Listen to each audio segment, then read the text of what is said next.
నమస్కారం ఈటీవీ 360కి స్వాగతం. ముందుగా ప్రధానాంశాలు. గుంటూరు జిల్లాలో కుండపోత వర్షాలు, పల్నాడులో నీట మునిగిన నివాసాలు, పంటలు.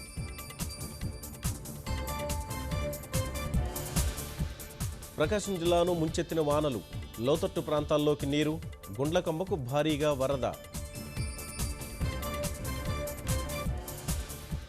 పోలవరం ప్రాజెక్టు పనులు మరింత వేగవంతం, కాసేపట్లో భారీ యంత్రాలు ప్రారంభించనున్న చంద్రబాబు.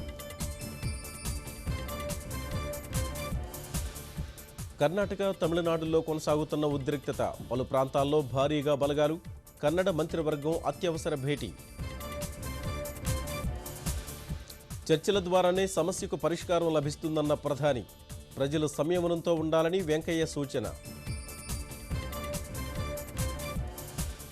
కర్నూలులో ఘనంగా గణేష్ శోభాయాత్ర, నిమజ్జనానికి తరలి వెళుతున్న గణనాథులు.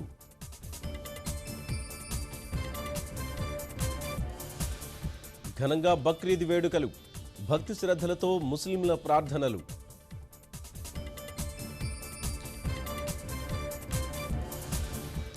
రామోజీ ఫిల్మ్ సిటీలో ఇండివుడ్ కార్నివాల్, చిత్ర పరిశ్రమల మధ్య సహకారం వస్తుందన్న తలసాని.